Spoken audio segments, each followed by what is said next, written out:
اگر بخوایم سوپریموم دیستنس رو بین نمونه هامون حساب بکنیم، شما نمونه اول رو فرض کنید الان اینجا هست با نمونه دوم ما که این نقطه است. تفاضل محور x شون برابر 2 هست. تفاضل محور y شون برابر 3 هست. محور y در حقیقت صفت دوم نشون میداد، محور x صفت اول. خب از این تیبل هم نگاه بکنید x1 و x2 رو، تفاضل صفت y شون 3 هست، تفاضل صفت اولشون صفت x شون و صفت اولشون 2 هست. خب کدوم ماکسیموم هست؟ این تفاضل بیشتره یا در حقیقت اینجا 3 بزرگتر از 2. خب اینی که دیستنس بین x2 و x1 مشاهده میکنید 3 به دست اومده. و همینطور x4 مثلا به اجازه بدید x4 رو با x3 پیدا بکنید. تفاوت محور x شون و صفت اولشون 2 هست، تفاوت صفت دومشون 5 تاست. تفاوت بس بین x3 و x4 و x3 عدد 5 شد.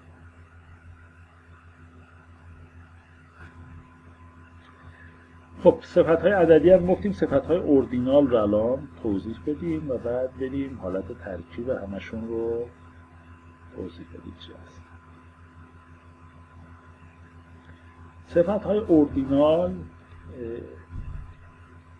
نوعی صفت نامینال بودن که ترتیب درشون وجود داشت. مثلا شما اندازه تیشرت میتونه small، medium، لارج باشه در سال ترتیب. ما میاییم به اینها عدد ترتیبی میگیم، مثلا اینو 1 میگیریم، اینو 2 میگیریم، اینو 3 میگیریم. حالا اگه تعداد حالتها m تا بود برای صفت محفوظ f، اون وقت m تا عدد میگیریم، 1 تا m. خب حالا یه صفت یه رکوردی داریم، رکورد اول صفت اوردینالش عدد معادلش شده 2، یعنی دومین مقدار رو داشته. رکورد x2 هم صفت اوردینالی داشته، عدد معادلش 4 شده. خب برای پیدا کردن تفاوت اینها، اول اینها رو میتونیم حالا با روش‌های اقلیدوسی هم تفاوتشون رو پیدا بکنیم. منتها باز بهتره اینا رو نرمال سازی بکنیم، استاندارد بکنیم. چجوری؟ با این فرمول.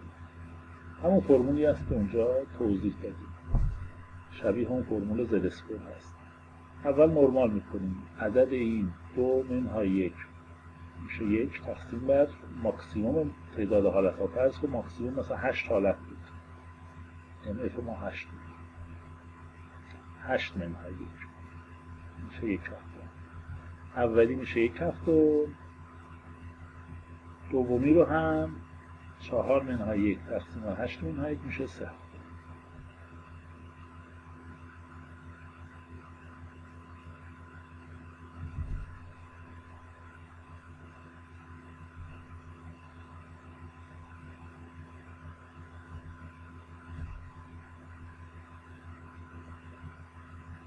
میشه 1 هفته شد. بعد میاییم حالا با روش اقلیدوسی و اینها یا هر کدوم که پسندیدیم فاصله رو پیدا بکنیم. خب ببینید ما تا الان انواع صفت ها رو بررسی کردیم. گفتیم باینری ها اگه سیمتریک و اسیمتریک باشن چجوری فاصله شون رو پیدا میکنیم. نامینال ها رو هم توضیح دادیم، 2 روش بود. اوردینال ها رو هم توضیح دادیم الان حسابی. نیومریک ها رو هم که گفتیم 2-3 روش مثل روش اقلیدوسی و منحتن و اینها هستش. خب شما حالا فرض بکنید، باز من برمیگردم به نوتان و این. خب شما الان فرض بکنید ما مجموعه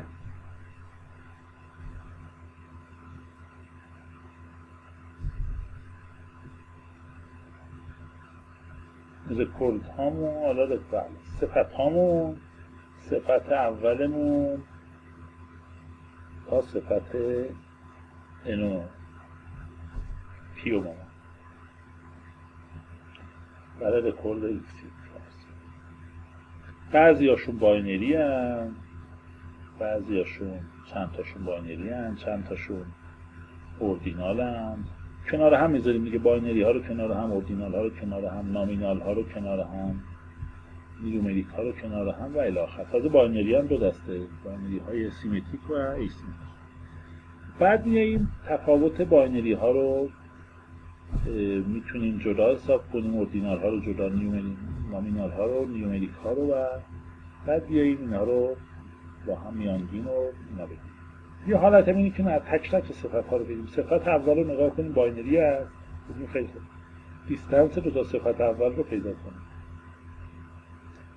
ضرب در یه وزنی بکنیم به اضافه دیستنس دو تا صفت باینری بعدی رو پیدا کنیم، آیا با هم برابرن یا برابر نیستن، دیستنسشون رو ضرب در یه وزن دیگه بکنیم و این کار رو برای همه انجام بدیم. پس یه حالت اینه که اینا رو همه رو با هم یه وزن بگیریم، یه دیستنس بگیریم، در یه وزن ضرب کنیم، اوردینال ها رو با هم، نیومریک ها رو با هم و نامینال ها رو با هم.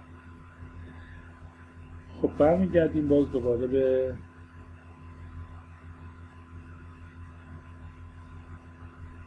اسلایدامون. اینجا توضیح دادم برای اینکه دیستنس بین رکورد آی و رکورد جی رو پیدا بکنیم روی همه صفت ها میاریم، دیستنس رو حساب کرده در یه وزنی ضرب کرده، بعد حاصل جمع وزن ها رو مخرج نوشته که دوباره استاندارد بکنیم دیستنس رو. خب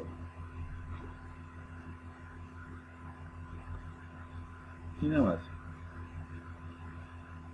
تا الان بحث روی پس محاسبه فاصله بین رکورد ها بود که توضیح داد. اما اگه رکورد های ما رکورد متنی باشن، داکیومنت باشن، ما به دیتا آبجکت هامون هر دیتا آبجکت ما داکیومنت باشه. خب داکیومنت مجموعی از لغت ها میشه فرض کرد. فرض کنید الان داکیومنت یک ما لغت تیم رو 5 بار داره، لغت کوچ رو 0 بار و به ترتیب الاخر. داکیومنت 4 رو مثلا اینطوری هستش، از این لغت نداره، از این یه دونه و الی. خب این نمایش رو بهش میگن نمایش برداری هر داکیومنت، به صورت برداری از اعداد نمایش داده میشه. ما یه راه محاسبه فاصله بین دو تا داکیومنت اینه که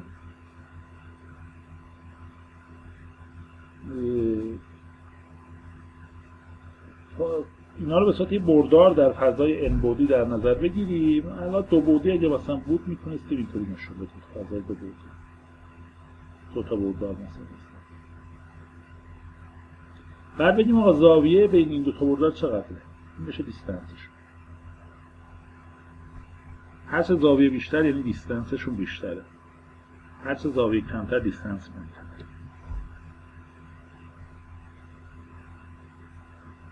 خب اما چون متاسفانه اینجا تعداد ابعاد ما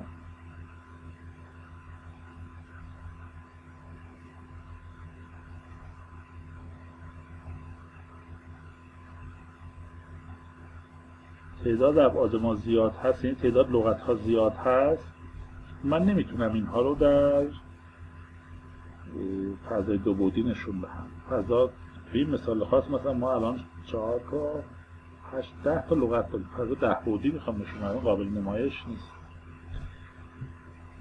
فرض کن اگر 2 تا لغت داشتم خیلی ساده دو بعدی نشون میدادم. لغت اولی 5 تاست، 5 و 0 اولی رو با نقطه 5 و 0 میشد، دومی میشد نقطه 3 و 0.